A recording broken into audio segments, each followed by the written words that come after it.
नमस्कार साथियों, स्वागत है आपका आपके अपने इस YouTube चैनल पे जिसका नाम है प्रमोशन क्लासेस। दोस्तों, प्रोनाउन की इस कड़ी में हम आगे बढ़ चुके हैं रिलेटिव प्रोनाउन तक।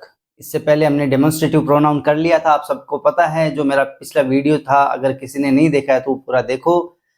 और दोस्तों, आपसे रिक्वेस्ट रहेगी कि जो वीडियो डालता हूँ, मैं छोटा इसलिए डालता हूँ ताकि आपके पास आपका जो कीमती समय है, उसमें से कीमती समय में से 5, 10, 15, 20 मिनट आप निकाल के उसको देखो। और वो देखने के बाद में आप यहाँ पर आओगे ना, तो आपको ये चीज़ ज़्यादा समझ में आएगी।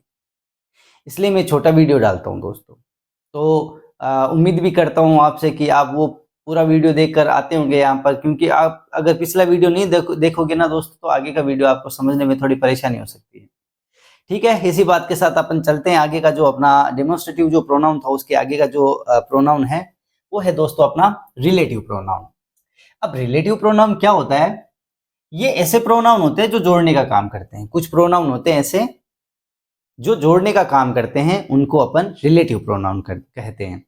अब ये हैं कौन कौन से? देखिए, हु, हुम, विच, दैट और व्हाट। देखिए, हु, whom, which, that और what, ये है ना, ये प्रोनाउन दोस्तों, ये कहलाते हैं रिलेटिव प्रोनाउन। अब कैसे कहलाते हैं, क्या रिलेट करते हैं, वो भी अपन देखेंगे अभी। तो सबसे पहले अपन पढ़ेंगे दोस्तों कौन से प्रोनाउन के बारे में? हु के बारे में। अब हु, अगर आप में से किसी बच्चे ने अपना ये इंग्लिश का थोड़ा बहुत कोर्स किया होगा या पहले पढ़ा होगा, तो हु से आपको पता चला होगा हु का मतलब तो कौन होता है सर? हु का मतलब होता है कौन। हाँ ठीक है, आप सही हो, हु का मतलब होता है कौन। लेकिन हु का मतलब कौन होने के साथ साथ में हु का मतलब जो और जिसने, ये भी होता है। अगर अपन इसको एक रिलेटिव प्रोनाउन के रूप में काम में लेंगे ना, तो हु का मतलब होगा जिसने या जो, जिसने या जो। अगर इसी प्रोनाउन को अपन इंटरोगेटिव प्रोनाउन के रूप में काम में लेंगे, तो इस हु का मतलब होगा कौन। ठीक है, ये तो आपका एक डाउट था, वो क्लियर हो गया।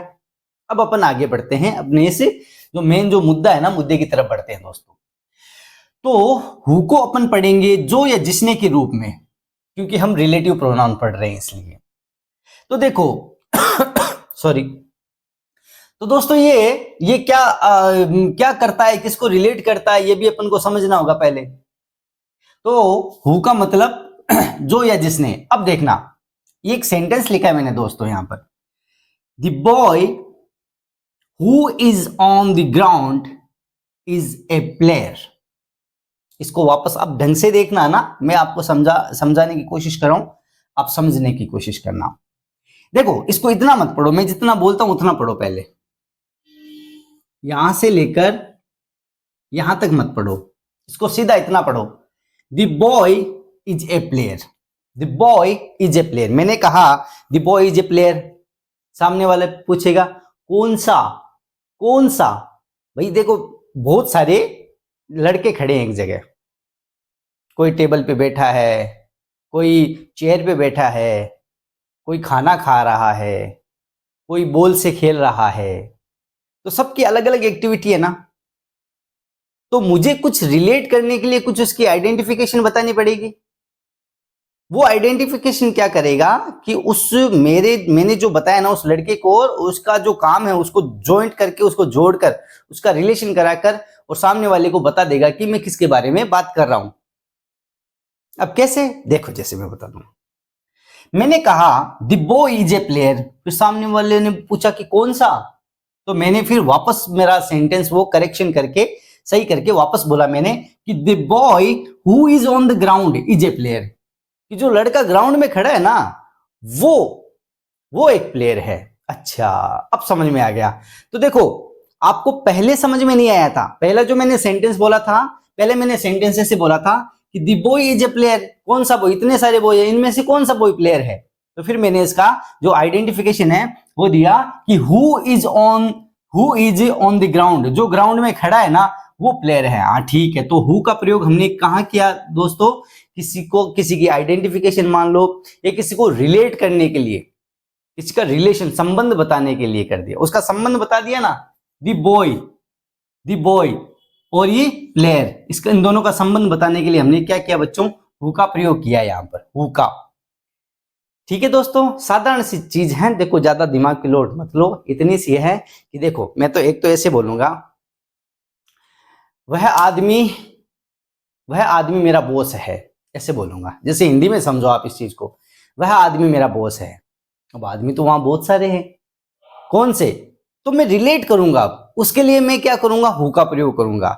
Who is sitting on the bench, who is sitting on the bench, जो बेंच पे बैठा है वो मेरा बॉस है। तो मैंने हु का प्रयोग किया ना दोस्तों, हु का प्रयोग किया उस आदमी को और मेरे बॉस को जोड़ने के लिए। तो क्या होता है ना दोस्तों, अपन अगर डायरेक्ट अपन किसी को ऐसे बोलेंगे ना कि वो मेरा बॉस है, तो वहां पर बहुत सारे लोग हैं, तो अपन पता नहीं करेंगे, फिर अपन वापस पूछेंगे उसको ये कौन सा, वहां पर तो बहुत सारे लोग हैं, तो अपन उसकी कोई ना कोई एक चीज बताएंगे, निशानी बताएंगे, संबंध बताएंगे उसका। संबंध बताने के लिए अपन हु का प्रयोग करेंगे दोस्तों। Who is eating pizza, who is sitting on the bench, who is playing, कुछ भी उसकी आइडेंटिफिकेशन बताएंगे। तो हु का प्रयोग हमने क्या किया दोस्तों, जोड़ने के लिए काम में लिया। ठीक है दोस्तों, तो चलो मैं उम्मीद करता हूं कि आपको हु का भाई पूरा तो नहीं पूरा तो नहीं, थोड़ा बहुत तो आपको समझ में आया होगा। अपन देखो जैसे जैसे समय आगे बढ़ेगा ना दोस्तों, हम सारी चीजें क्लियर करेंगे, एक बार ये क्लियर कर लो। अब देख लो दूसरा जो एग्जांपल है वो देख लो दोस्तों, द मैन, इतना इसको छोड़ दो, यहां से लेकर यहां तक छोड़ दो, एक बार वापस वही प्रैक्टिस करवा रहा हूं मैं आपको। The man is my father, the man is my father. अब मैंने कहा वो आदमी मेरा पिता है, कौन सा, वहां तो बहुत सारे हैं, तो उनमें से तो कोई एक ही होगा आपका पिताजी। हाँ बिल्कुल, तो फिर वापस मैं क्या करूंगा, सेंटेंस को करेक्शन करके ऐसे बोलूंगा, the man who is in black car, जो ब्लैक गाड़ी में बैठा ना, काली गाड़ी में बैठा, वो मेरे पिताजी। अच्छा ठीक है, फिर तो मैंने आइडेंटिफिकेशन, मैंने संबंध बताने के लिए किसका प्रयोग किया बच्चों, हु का प्रयोग किया ना, हु का प्रयोग किया है। मैंने किसी के बारे में बताने की कोशिश की, आप नहीं समझे तो मैंने कुछ ना कुछ उसके संबंध के बारे में कुछ और बोला, मैं उसके संबंध के बारे में कुछ और बोला, तो वो जो मैंने और बोला ना, उसके साथ में मैंने हु का प्रयोग किया दोस्तों। Who is in black car, जो ब्लैक कार में एक काली गाड़ी में बैठे हैं वो मेरे पिताजी। तो देखो दोस्तों, साधारण सी बात है, हु का प्रयोग हम कहां करते हैं दोस्तों, हु का प्रयोग हम करते हैं संबंध बताने के लिए। और एक चीज और बता देता हूं मैं दोस्तों कि हु का प्रयोग सब्जेक्ट के लिए होता है। अब सब्जेक्ट के लिए कैसे होता है वो भी मैं आपको समझाऊंगा, लेकिन उससे पहले आप ये देखो एक चीज इसके अंदर, ये देखो, ये नोट देखो, आप नोट देखो दोस्तों, ये नोट क्या कहता है, relative pronoun use for noun as well as for pronoun. अब ये इसकी एक खासियत होती है बच्चों, देखो ये जो रिलेटिव प्रोनाउन होता है ना दोस्तों, ये नाउन के लिए भी काम में आता है और प्रोनाउन के लिए भी काम में आता है। मतलब ये एक ऐसा प्रोनाउन है जो नाउन के लिए तो काम में आता ही आता है, ये खुद प्रोनाउन होते हुए प्रोनाउन के लिए भी काम में आता है। कैसे आता है देखना, देखो it is Ram who helped me, ये हु किसके लिए है दोस्तों, ये राम के लिए है। किसके लिए, राम के लिए है। तो ये राम क्या है दोस्तों, राम है एक नाउन है, राम एक क्या है बच्चों, एक नाउन है। कैसे पता चला, किसी वस्तु, व्यक्ति या स्थान के नाम को अपन क्या कहते हैं दोस्तों, नाउन कहते हैं। तो राम एक नाम ही तो है, तो नाम है तो ये एक नाउन हो गया, तो नाउन के लिए ये हु काम आ गया। कौन, देखो समझना, इट इज राम, यह राम है। हु हेल्प्ड मी, जिसने मेरी मदद की, किसने की, इस राम ने तो की ना, तो जिसने, यहां पर हु का अर्थ है जिसने। देखो मैंने बताया था ना, यहां पर देखो जिसने, हु का अर्थ जिसने भी होता है। जिसने मेरी मदद की, किसने की, राम ने। तो राम एक नाउन है, नाउन के लिए काम में आया है।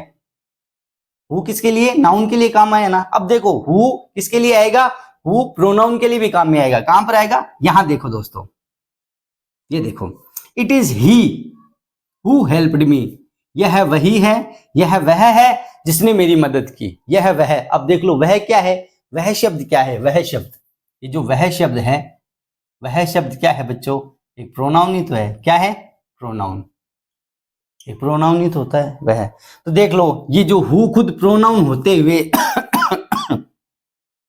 ये हु एक प्रोनाउन होते हुए एक प्रोनाउन के लिए काम में आया है। तो मैंने अभी आपको यही तो बोला कि रिलेटिव प्रोनाउन जो होता है ना, वो खुद प्रोनाउन होते हुए भी प्रोनाउन के लिए काम में आ सकता है दोस्तों। तो क्या समझे, रिलेटिव प्रोनाउन में हमने अभी तक तो हु के बारे में पढ़ा है, हु के बारे में पढ़ा है। अब हु का अर्थ जो या जिसने, ये होना चाहिए रिलेटिव प्रोनाउन में, कौन नहीं होना चाहिए। हु मतलब कौन होगा, इसमें इंटरोगेटिव प्रोनाउन में होगा, लेकिन इंटरोगेटिव प्रोनाउन में पढ़ेंगे हम इसको। तो फिलहाल के लिए अपन क्या करेंगे दोस्तों, इसको अपन हु का प्रयोग अपन जो या जिसने के लिए करेंगे। अच्छा, मैंने अभी आपको एक छोटी सी बात बताई थी दोस्तों कि हु जो होता है ना, वो सब्जेक्ट के लिए काम में आता है। कैसे आता है वो इसमें देख लो। देखो जैसे मान लो ये सेंटेंस में वापस लिखता हूं, it is Ram who helped me, it is Ram who helped me. अब देखना ये हु किसके लिए काम में आया है, पहले तो आपको ये पता होना चाहिए। तो ये काम आया है सर राम के लिए काम में आया है, ठीक है। तो इस सेंटेंस में राम कौन है, राम कौन है, सब्जेक्ट है या ऑब्जेक्ट है, सब्जेक्ट है या ऑब्जेक्ट, सब्जेक्ट। देखो कैसे, मैं बताता हूं आपको। देखो it is Ram who helped me, help, help करने का काम हो रहा है। क्या काम हो रहा है बच्चों, हेल्प होने का काम हो रहा है। तो हेल्प क्या होगी, एक वर्ब होगी ना, हेल्प एक वर्ब होगी। तो ये वर्ब कौन कर रहा है, मी, मैं कर रहा हूं या फिर राम कर रहा है। ये हेल्प करने का काम कौन कर रहा है, मैं कर रहा हूं या राम कर रहा है, राम ही कर रहा है। ये हेल्प करने का काम कौन कर रहा है, राम कर रहा है। तो सॉरी दोस्तों, ये हेल्प करने का काम राम कर रहा है ना, अगर राम कर रहा है तो राम तो सब्जेक्ट हुआ ना। तो राम कौन हुआ दोस्तों, सब्जेक्ट हुआ। तो सब्जेक्ट होने के नाते ये जो हु है ये इसके राम के लिए आया है दोस्तों। यह राम है जिसने मेरी मदद की, जिसने मेरी मदद की। तो राम ने मदद की। तो हु किसके लिए आया, यहां पर राम के लिए आया, मेरे लिए नहीं आया है। देखो सॉरी, मेरे लिए नहीं आया है, ये राम के लिए आया है। इतना ध्यान रखना दोस्तों बस। तो आज हमने क्या पढ़ा दोस्तों, आज हमने देखो क्या चीजें पढ़ी, मैं आपको एक बार वापस रिवाइज करवा देता हूं। सबसे पहले हमने पढ़ा रिलेटिव प्रोनाउन की जो परिभाषा है। परिभाषा क्या है, छोटी सी इसकी आइडेंटिफिकेशन है कि भाई ये रिलेटिव जोड़ने का काम करता है। फिर इसके बाद में कौन कौन से होते हैं रिलेटिव प्रोनाउन, हु होता है, हुम होता है, विच होता है, दैट होता है, व्हाट होता है। अब आज हमने किसके बारे में पढ़ा दोस्तों, आज हमने पढ़ा हु के बारे में। किसके बारे में, हु के बारे में। हु के तीन मतलब होते हैं, तीन, जो, जिसने और कौन। ये जो कौन है ना, ये अपन पढ़ेंगे। ये अभी इस रिलेटिव प्रोनाउन के अंदर हु का मतलब कौन नहीं होता, नहीं होता। रिलेटिव प्रोनाउन में हु का मतलब सिर्फ होता है जो या फिर जिसने, ठीक है। अब देखो जैसे मैंने पहला सेंटेंस आपको बताया, the boy who is on the ground is a player, जो लड़का जो ग्राउंड में खड़ा है। द मैन, आदमी जो काली गाड़ी में, वो मेरे पिताजी हैं। जो हु का मतलब, हु का मतलब जो, हु का मतलब जो। और यहां पर देखो हु का मतलब जिसने, हु का मतलब जिसने, जिसने। It is Ram who helped me, ये राम है जिसने मेरी हेल्प की, जिसने मेरी मदद की। तो देखो दोस्तों हमने क्या सीखा, हु के कितने अर्थ देखिए, जो और जिसने तो देख लिया। एक हु के बारे में हमने क्या पढ़ा, अच्छा हु के बारे में नहीं, हमने पूरी रिलेटिव प्रोनाउन के बारे में पढ़ा है कि रिलेटिव प्रोनाउन होता है ना, वो नाउन और प्रोनाउन दोनों के लिए काम में आता है बच्चों, ये देखा। अच्छा तीसरा क्या देखा हमने, हु हमेशा सब्जेक्ट के लिए काम में आता है। हु किसके लिए आता है दोस्तों, सब्जेक्ट के लिए काम में आता है। तो दोस्तों हमने हु के बारे में देखो दोस्तों एक छोटी सी बात बता देना चाहता हूँ। मैं थोड़ी सी अभी क्या ना, कुछ दिनों से, 4-5 दिनों से तबीयत थोड़ी सी डाउन चल रही थी, इसलिए वीडियो भी थोड़ा सा लेट आया, आपने ये नोटिस किया होगा। इसका कारण था कि थोड़ी तबीयत खराब थी और स्टिल अभी भी है, लेकिन अभी मैं थोड़ा सा ये है कि मैं सोच रहा हूँ कि वीडियो में थोड़ा गैप ना आए, आपका जो सीक्वेंस है वो बना रहे, इसलिए मैं थोड़ी कोशिश कर रहा हूँ वीडियो को थोड़ा अच्छा बनाने की। आज भी थोड़ी तबीयत में ऐसा कुछ खास असर नहीं है, ठीक ठाक है मतलब। तो मैं कोशिश करता रहूँगा कि कुछ भी हो जाए आपके लिए मैं वीडियो लाता रहूँ दोस्तों। आज का टॉपिक आपको कितना समझ में आया, क्या समझ में आया, और अगर कुछ नहीं आया तो आप मुझे वापस बोलो, मैं वापस बना दूँगा, अपनी कोई दिक्कत नहीं है दोस्तों। तो इसको थोड़ा-सा 2-3 बार आप देखोगे ना वीडियो को तो आपको समझ में आ जाएगा दोस्तों। और किसी भी प्रकार का कोई कमेंट, किसी भी प्रकार की कोई आपको बदलाव करना हो, कुछ समझ में नहीं आया तो आप कमेंट बॉक्स आपके लिए खुला है दोस्तों। और अच्छे-अच्छे कमेंट्स करते रहो। और इस बार में मैं बार-बार भूल जाता हूँ दोस्तों आपको बोलने के लिए कि अपन लाइक कितना टारगेट करना है। 1000 कम से कम लाइक तो होने ही चाहिए दोस्तों। इतना तो बुरा नहीं पड़ा था दोस्तों में। तो चलिए दोस्तों अपन कोशिश करते हैं, टारगेट करते हैं 1K लाइक्स। कितना दोस्तों? 1K likes. 1K लाइक्स के लिए अपना अब की बार टारगेट करते हैं। देखते हैं कि इस वीडियो पे 1K लाइक्स आते हैं या नहीं आते। कोशिश करते रहेंगे और मैं इंतजार करता रहूंगा दोस्तों। आपको ये वीडियो कैसा लगा और इसके बारे में क्या सुझाव है दोस्तों, मुझे जरूर बताना कमेंट बॉक्स में। तब तक के लिए जय हिंद, जय भारत दोस्तों।